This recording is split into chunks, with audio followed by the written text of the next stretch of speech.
በአንካራ ሰማይ ስር የታየው የኃያሉ አሜሪካ ውርደትና የትራምፕ የሽብር ጉዞ በምግብ ጋሪ ውስጥ የተደበቀው ፕሬዝዳንትና የኢራን የሞት ጥላ ያስከተለው ታሪካዊ ድንጋጤ፣ ሰቅጣሽ ትንታኔ በሰው ልጅ የታሪክ መዝገብ ውስጥ እጅግ አስገራሚና ሊታመኑ የማይችሉ የክህደት የድፍረትና የሽብር ታሪኮች ተመዝግበዋል። ነገር ግን በአሁኑ ሰዓት በመላው ዓለም የመገናኛ ብዙሃን አጀንዳ ሆኖ የሰነበተውና በታዋቂዎቹ ዋሽንግተን ፖስትና ኒውዮርክ ታይምስ የተዘገበው ድርጊት የአሜሪካን ታላቅ ጥያቄ ውስጥ የከተተና የዓለምን ኃያል መንግስት መሪ ለዘላለም የሚያሳጣ ክስተት ሆኖ ተመዝግቧል። የዩናይትድ ስቴትስ ፕሬዝዳንት ዶናልድ ትራምፕ ባለፈው ወር በቱርክ መዲና አንካራ በተካሄደው የኔቶ መሪዎች ጉባኤ ማጠቃለያ ላይ ከኢራን የተሰነዘረባቸውን እውነተኛና አፋጣኝ የግድያ ዛቻ በመፍራት እንደ ተራ ሸቀጥ በምግብ ማመላለሻ የካተሪንግ ጋሪ ውስጥ ተደብቀው ከሀገር መፈርጠጣቸው ይፋ ሆኗል። ይህ ክስተት ተራ ወታደራዊ ስልት ሳይሆን የዓለምን ኃያል መሪ በገዛም ብርቱና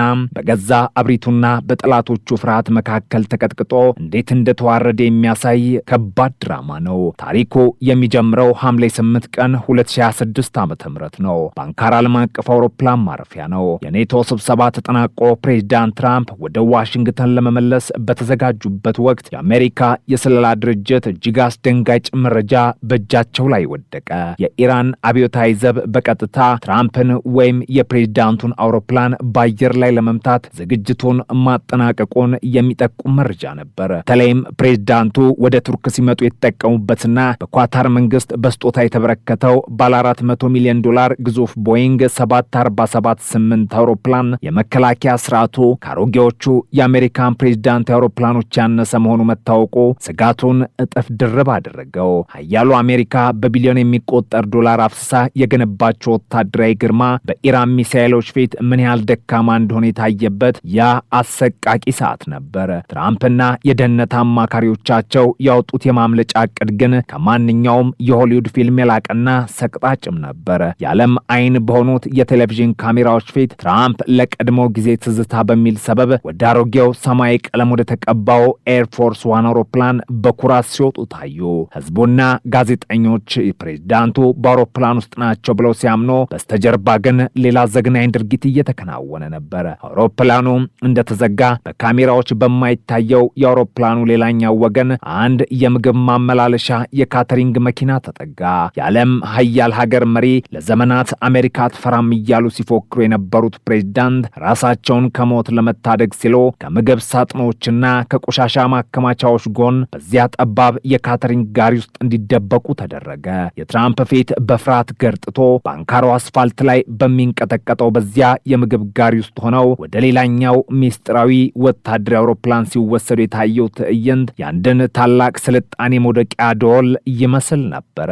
ይህ የማተላያ ድራማ እጅግ አስፈሪ የሚያደርገው ደግሞ አብረዋቸው የተጓዙትን ጋዜጠኞችና አንዳንድ የዋይት ሀውስ ሰራተኞች ሳይቀሩ እንደ መከላከያ ግንብ ወይም ማባበያ መጠቀማቸው ነው። ጋዜጠኞች ፕሬዝዳንቱ አውሮፕላን ውስጥ ናቸው ብለው በማመን መስኮታቸውን እንዲዘጉ ታዘዋል። ፕሬዝዳንቱ ግን በዚያ ወቅት በሌላኛው ትንሽ C-32A በተባለች ወታደራዊ አውሮፕላን ውስጥ ሆነው የራዳር መፈለጊያቸውን አጥፍተው እንደ መናፍስት በአውሮፓ ሰማይ ላይ እየበረሩ ነበር። ትራምፕ በኋላ ላይ ግን ጋዜጠኞችም ምናልባት ባደገኛ በራ ላይ ስለነበር ነው መስኮቱን የዘጋ ነው፣ እኔ ከሄድኩ እናንተም ትሄዳላችሁ ማለታቸው ለሰው ሕይወት ያላቸውን ግዴለሽነትና የፍርሃታቸውን ጥልቀት የሚያሳይ ነበር። የዓለም ኃያል መሪ ራሱን ለማዳን ሲል ተራ ዜጎችን ለኢራን ሚሳኤል ሲሳይ አድርጎ ማቅረቡ የታሪክ ትልቁ የሞራል ውድቀትም ሆኗል። የኢራን የግድያ ዛቻ ተራ ወሬ እንዳልነበር ግልጽ ነው። እንደ አውሮፓውያኑ አቆጣጠር በ2020 ጀነራል ቃሲም ሱሌይማኒ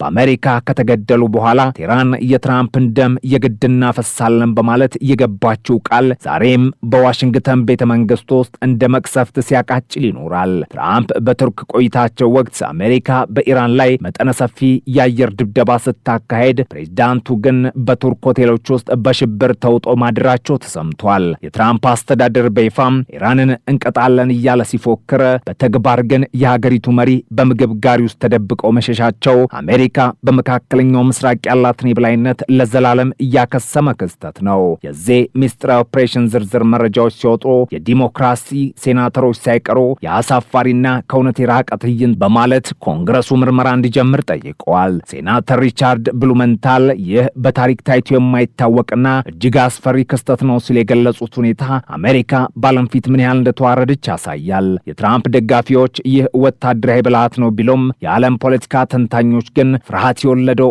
መደበቅ ሲሉ ፈርጀውታል።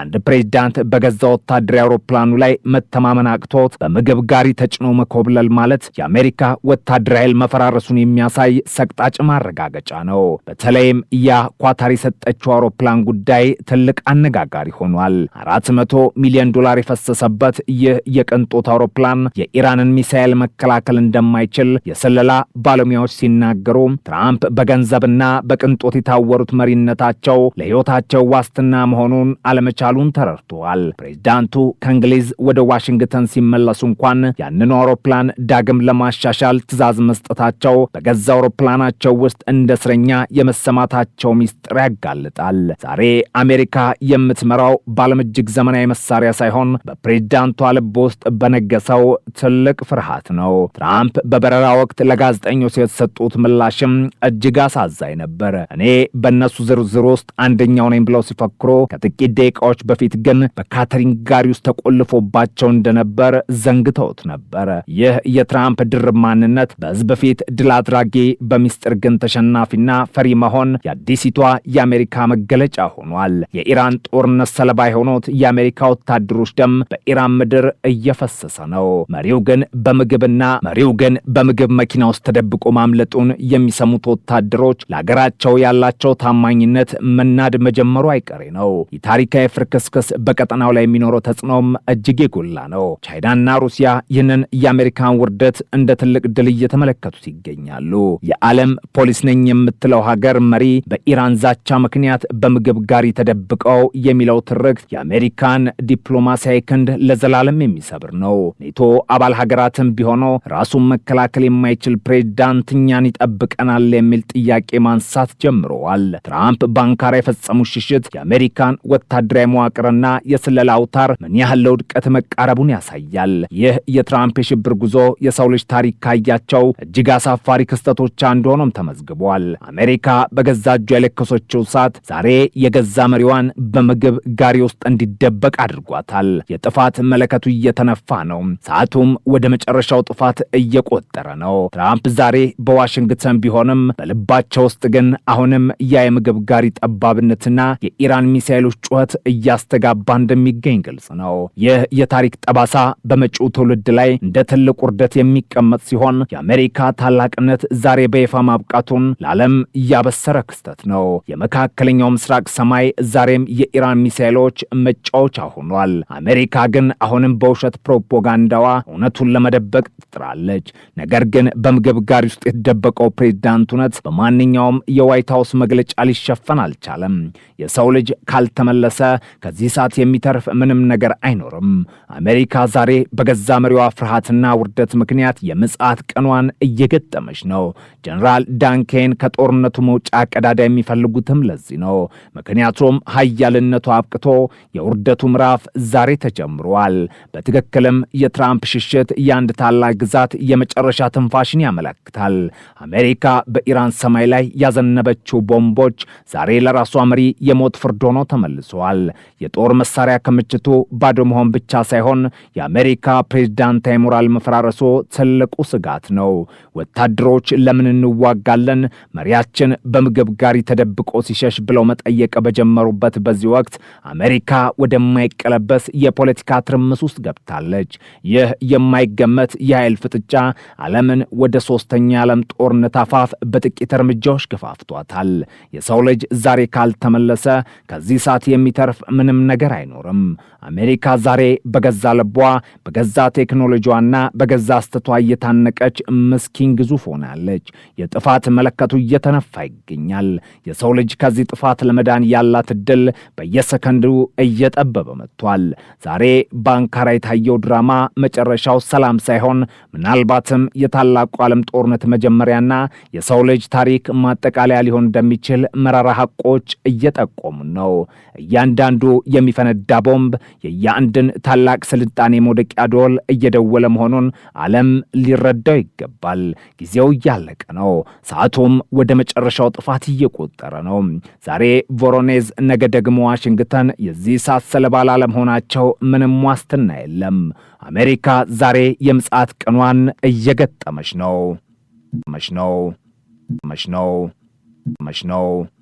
መሽነው